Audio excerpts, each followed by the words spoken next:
All that had happened after he was stunned, Bilbo learned from Gandalf.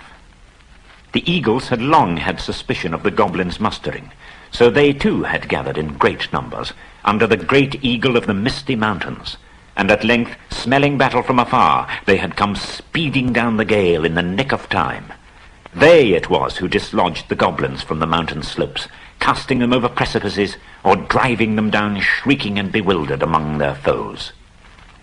But even with the eagles they were still outnumbered. In that last hour Beorn himself had appeared. No one knew how or from where. He came alone and in bear's shape, and he seemed to have grown almost to giant size in his wrath. The roar of his voice was like drums and guns, and he tossed wolves and goblins from his path like straws and feathers. He fell upon their rear, and broke like a clap of thunder through the ring, and lifted Thorin, who had fallen pierced with spears, and bore him out of the fray. The goblins fled in all directions. Victory had been assured before the fall of night, but the pursuit was still on foot when Bilbo returned to the camp, and not many were in the valley, save the more grievously wounded. They buried Thorin deep beneath the mountain, and Bard laid the Arkenstone upon his breast. "There let it lie till the mountain falls," he said. "May it bring good fortune to all his folk that dwell hereafter." Upon his tomb the Elven King then laid Orcrist. A 14th share of all the silver and gold, wrought and unwrought, was given up to Bard. For Dane said, "We will honor the agreement of the dead," and he has now the Arkenstone in his keeping. From that treasure Bard sent much gold to the master of Lake Town, and he rewarded his followers and friends freely. To the Elven King he gave the emeralds of Girium, such jewels as he loved most, which Dane had restored to him. To Bilbo he said, "This treasure is as much yours as it is mine. I should wish that the words of Thorin, of which he repented, should not prove true, that we should give you little. I would reward you most richly of all."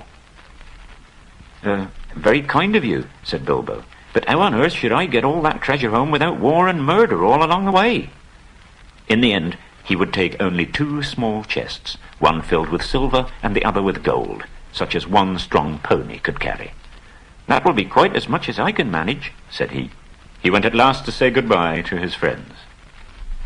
"Farewell, Balin," he said, "and farewell, Dwalin, and farewell, Dori, Nori, Ori, Owen, Glowin, Boifer, Bofer, and Bomber. May your beards never grow thin."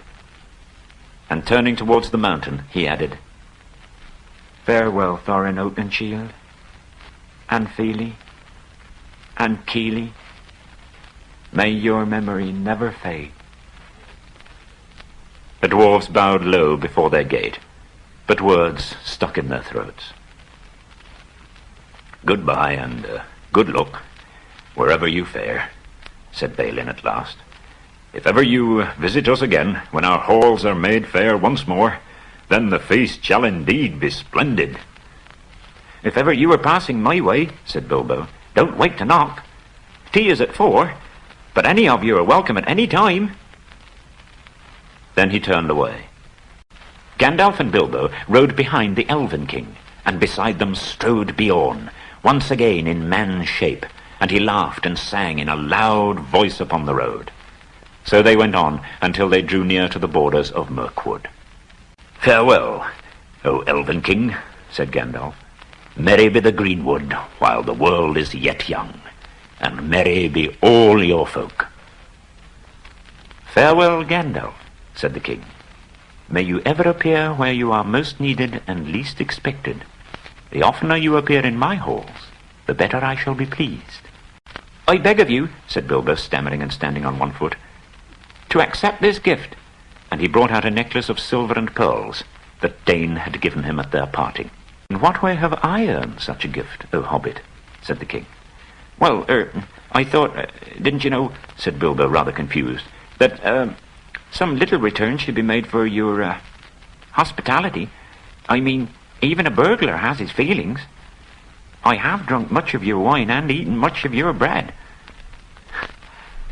I will take your gift, O Bilbo the Magnificent, said the king gravely, and I name you elf friend and blessed.